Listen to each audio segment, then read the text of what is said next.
días, mi nombre es Giovanni Martínez, estudiante de la carrera Ingeniería en Informática, y hoy vengo a dar un poquito de introducción acerca de lo que sería el pseudocódigo, lenguajes de programación y todo centrado en lo que sería el lenguaje C. Bien, comenzamos primeramente con qué es un lenguaje de programación, qué entendemos por lenguaje de programación.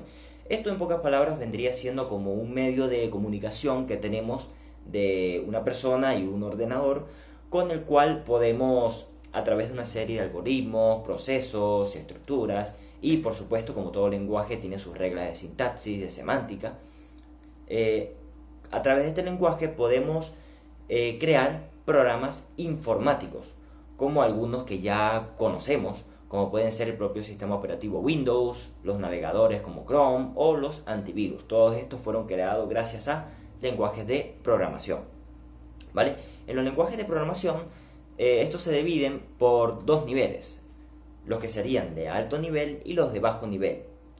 Bien, los de alto nivel son los que por lo general usamos los programadores, con los cuales podemos crear programas de una forma mucho más eficiente y más rápida. Sin embargo, lo que escribimos en un lenguaje de alto nivel, si lo tuviera que interpretar una computadora, a esta se le haría muy complicado, a comparación de un lenguaje de bajo nivel que se asemeja más o se aproxima más a un lenguaje máquina, que vendrían siendo un código de puros ceros y unos, que esto sí que lo puede entender la computadora.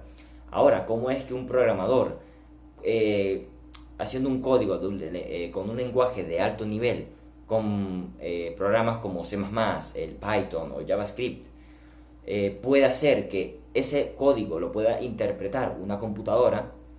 Pues para eso existe lo que serían los compiladores o el proceso de compilación, ¿vale?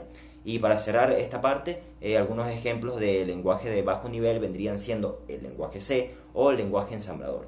Ahora bien, ¿cómo hacemos con un código fuente, que vendría siendo lo que el programador escribe o codifica?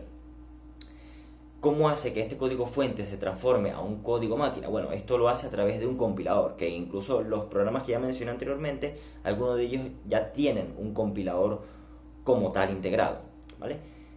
Básicamente el proceso de compilación consiste en convertir un código fuente a un código objeto, que en la mayoría de los casos se convierte en un código máquina, pero también hay compiladores que pueden incluso transformar un código fuente de un lenguaje a otro lenguaje, pero por lo general es un código máquina. Explicando resumidamente qué es lo que ocurre en el proceso de compilación, pues en la primera fase tenemos un análisis léxico, en el cual toma cada instrucción, es decir, cada parte, cada palabra clave, cada instrucción del código fuente, la toma y pues como que se recopila. Y esto pasa a la siguiente fase, que vendría siendo el análisis sintáctico, en el cual todas estas instrucciones se organizan a través de por lo menos una jerarquía, ¿no? Todas estas instrucciones se organizan conforme su jerarquía para saber, para tener una mejor interpretación del mismo. Bueno, todo esto ocurre de forma interna, pero esto ayuda a que la computadora sepa muy bien cómo crear o cómo ejecutar el programa, cómo interpretar todas estas instrucciones que recibe del código. Y pues todas estas, durante el análisis sintáctico, se organizan de acuerdo a su jerarquía, ¿vale?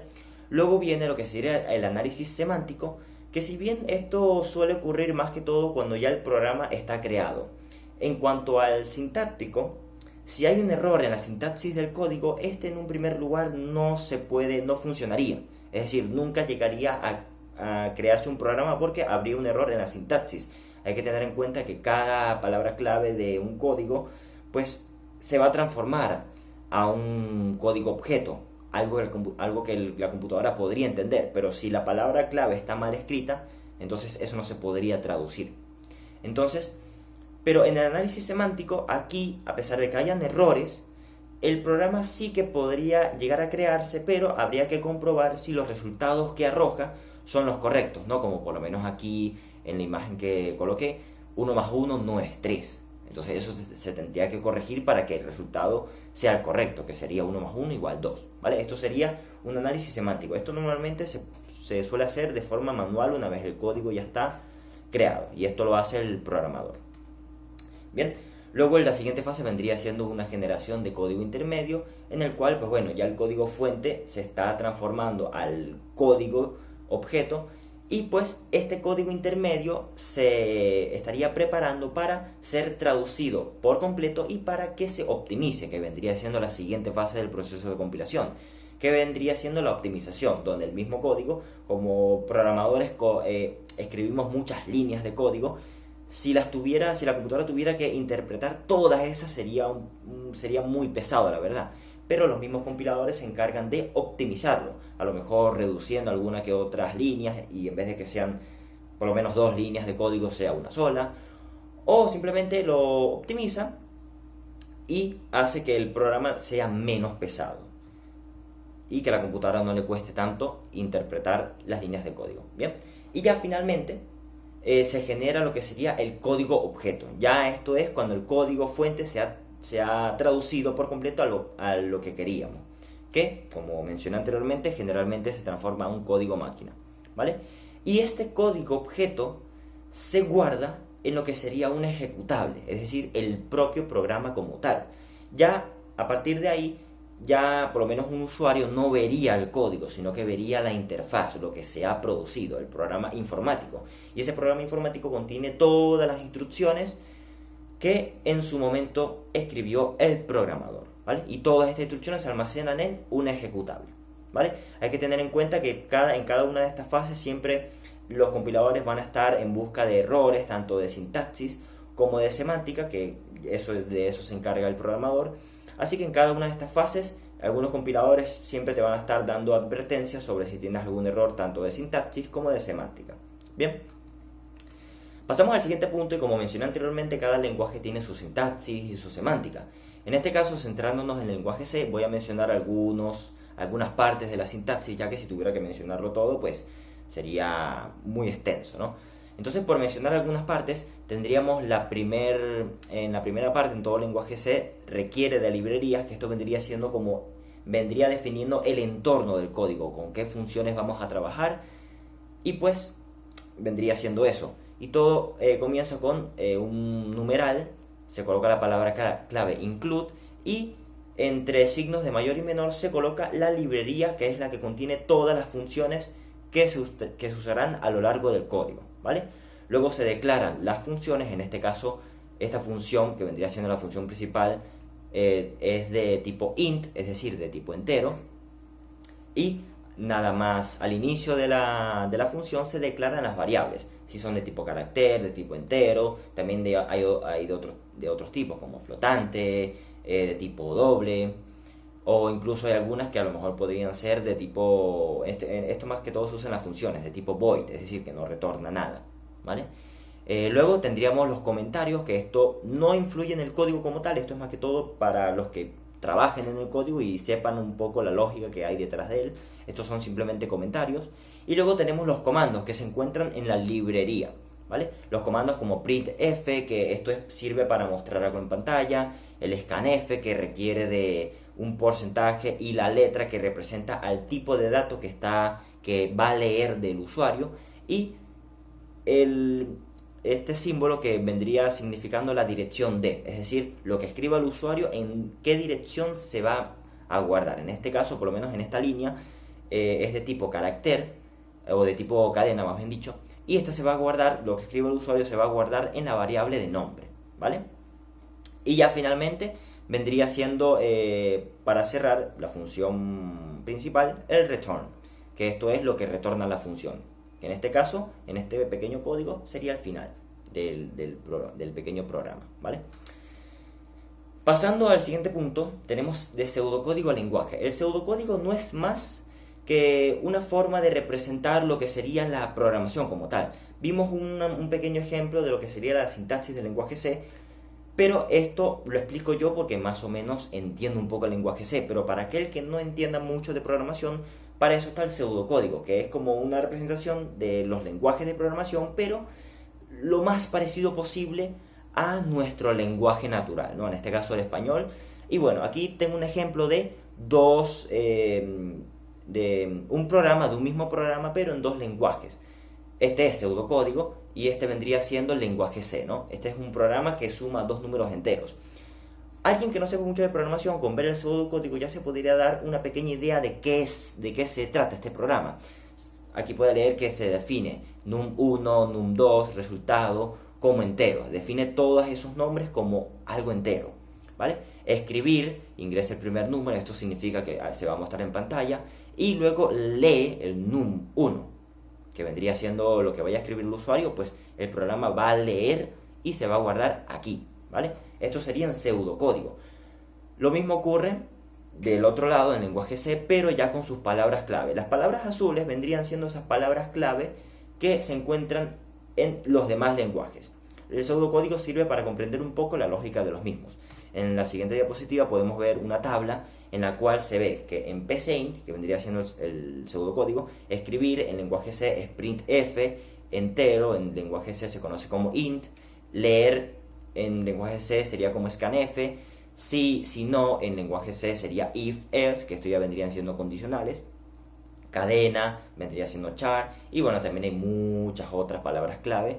Y obviamente no solo existe el lenguaje C, también existen los otros lenguajes, pero bueno, por dar un poco de ejemplo de entre pseudocódigo y el lenguaje C. El último tema del que quiero hablar vendría siendo de los paradigmas de la programación, que no es más que un estilo que se puede utilizar para programar. Y esto depende no tanto de la preferencia del programador, sino de lo que quiera hacer. En este caso voy a hablar de 4 paradigmas que vendrían siendo los más nombrados. Los 2 primeros vendrían siendo programación secuencial y programación estructurada. La programación secuencial no es más que una serie de... es como, por ponerlo en un ejemplo práctico, vendría siendo como una receta. Paso 1, paso 2, paso 3, y obviamente del paso 1 no se puede saltar al paso 3, sino que tiene que ejecutar todas las instrucciones que van de primero hasta la última, ¿vale? Por lo tanto, siguen un orden. Esto es usado para programas sencillitos, no como los ejemplos que mostré anteriormente en las diapositivas. Y luego tenemos la estructurada, que esto también contiene la programación secuencial, solo que algunas instrucciones se van a ejecutar o no, dependiendo de las condiciones que estén presentes. O a lo mejor hay algunas instrucciones que se van a ejecutar una y otra vez. Esto ya vendrían siendo bucles, ¿ok? Como aquí se puede ver un pequeño ejemplo que inicia el programa. Entonces, estudio, resuelvo problemas, aprendí. Si yo aprendí, entonces ya terminé lo que tenía que hacer. Si no aprendí, vuelvo a estudiar, resuelvo problemas y así. Un ejemplo sencillo de cómo podría ser una programación estructurada, ¿vale? Y esto depende mucho de lo que se quiera hacer. Hay en algunos casos donde la programación estructurada va a ser útil y otros donde simplemente, como el programa es muy sencillo, pues simplemente una secuencial no estaría mal. Todo depende mucho de lo que el programador quiera conseguir con su programa. Y ya para finalizar, programación modular o programación recursiva. Esto ya depende muchísimo de lo que el programador quiera hacer. La programación modular es parecida a la estructurada porque divide cada parte de un código en varios módulos o en varias funciones, ¿vale? Y esto puede ser muy útil, ya que estos módulos incluso se podrían utilizar en otros programas, dependiendo de los mismos programas en sí. Y esto es muy útil porque puede ser un poco más ordenado e incluso más de uno podría trabajar en un mismo código, cada quien con un propio módulo, ¿vale? Y en cuanto a la programación recursiva, esto es como es muy parecido a un bucle, solo que en vez de ser un bucle como tal, es una función que se llama a sí misma. Y esto se hace con el fin de conseguir algún resultado. Un ejemplo muy básico de esto vendría siendo el factorial de un número. ¿Cuál es el factorial de 4, por ejemplo? El factorial de 4 es 4 por el factorial de 3. ¿Cuál es el factorial de 3? Es 3 por el factorial de 2. Y así sucesivamente hasta llegar al factorial de 1, que vendría siendo, ¿cuál? 0. Entonces, esto para ese caso se podría usar la programación recursiva. Aunque no es muy usada, a la hora de la práctica no se utiliza tanto, pero existe y en algunos casos, en algunos contados casos se podría usar. Pero esto ya podría decir que es un tanto preferencia, ¿no? Mucha gente prefiere usar el modular por sencillamente tener un mejor orden. Hay personas que pueden programar todo un código en una misma función. Hay otros que para ser más eficientes, incluso para un código más optimizado, prefieren hacerlo por módulo. Ya estos son preferencias. Todo depende de lo que quieras hacer. Así que bueno, esto ha sido toda mi exposición. Muchas gracias por su atención y bueno, me despido. Gracias.